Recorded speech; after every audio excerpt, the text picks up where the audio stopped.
Oh, I better answer this one carefully. We've still got some more shooting to do. まだね、撮影終わってないので慎重に答えなくては。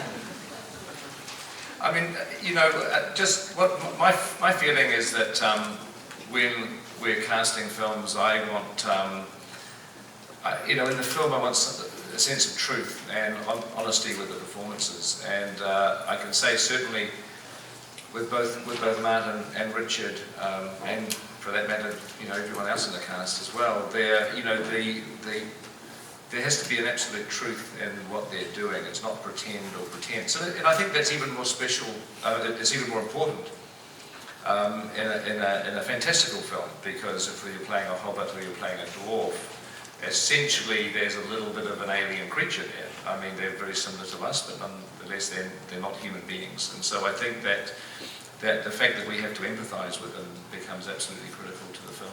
And Martin is a fantastic dramatic actor, but at the same time it was important in the character of Bilbo that there's a lot of heart and humour comes from the fact that he is essentially a very unlikely hero, someone who's on a journey experiencing danger that he would rather not experience, being in the company of dwarves who he would rather not be in the company of.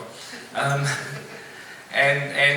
that a lot there's a lot of social comedy, if you like, social humour that comes from the situation that he's in, and that was and not a lot of dramatic actors understand the way to play humour. It's actually a very, very rare skill, and Martin is an absolute, he's superb at that. And the other thing with Martin too, which I, as a director, gives me, is a huge gift to me, is that we could shoot maybe 6 or 7 takes, and every take would be different, it would be fresh, that Martin would be continually experimenting with ways to play the scene, and yet every single take was great. I mean, I found myself in the cutting room with enormous choice, spoiled for choice, as to see Martin exploring different ways to play the scene, and yet there was a truth in every single choice. Should I stop there and then talk about Richard afterwards? まずここでですね、マーティンの話をさせていただきますが。And in many respects, I mean, I look on the characters of Bilbo and Thorin as the heart and soul of the story, really. If Bilbo is the heart, then Thorin is the soul. And Richard, what we auditioned the role, saw many actors, and Richard really managed to capture for us the very important sense of nobility, because he is essentially playing a king, but also the conflict as to whether or not he has the ability to lead these dwarves on this very difficult quest, a small number to fight a dragon to reclaim a homeland. That's a very noble thing that he's trying to do, and yet he doesn't really have the resources, if you like, to do this. And so and also with the character, there's a sense of honour that Richard, this sort of quiet honour that Richard carries, which I think is absolutely superb. And as an actor, Richard is one of those very, very rare actors in which he uses stillness and he uses quiet to draw your eye. That there can be a lot of things happening on the screen, there can be many characters on the screen, and yet Thorin, in his stillness, draws your attention. It's a very, very rare skill, and he's somebody when he's on screen that your eyes go to, that you want to watch.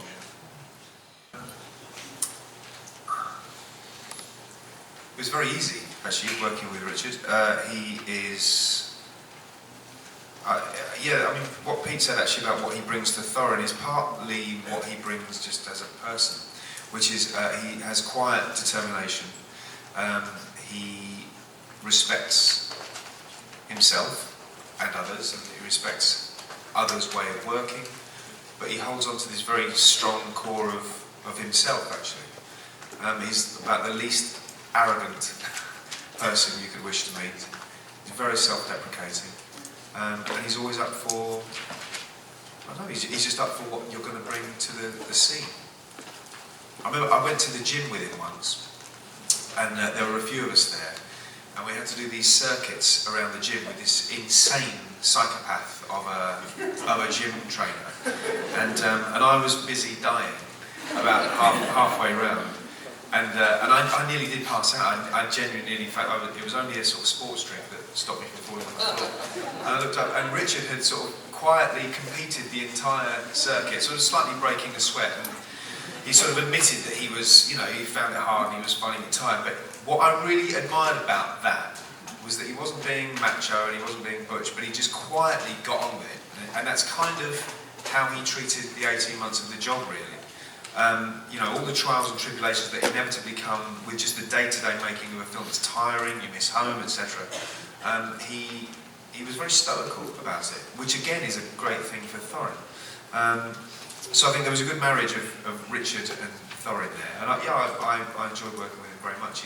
I think what I always think about Richard is he is essentially a decent person, and I can sort of often know higher praise than someone. I think he's a good human being, and I like being around them.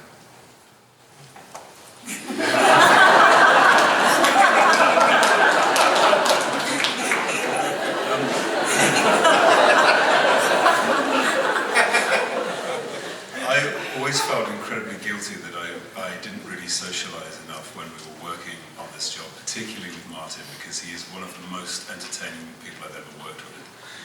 But I have to explain to you that the prosthetic is removed with alcohol, so if you consume too much alcohol the night before, the face falls off about halfway through the day, and you feel really rubbish all day, so I apologise for not coming out for a beer more often.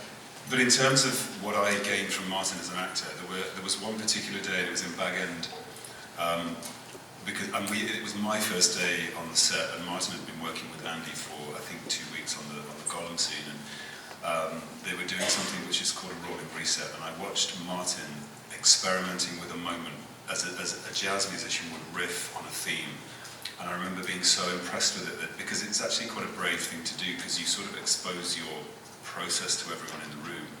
And I remember going away, and he'd sort of set the benchmark for me in the way that I would like to work for the rest of the film. And that set everything in motion, and I have such admiration for what he did on this film, and I think that character is going to live in children's hearts for a long time.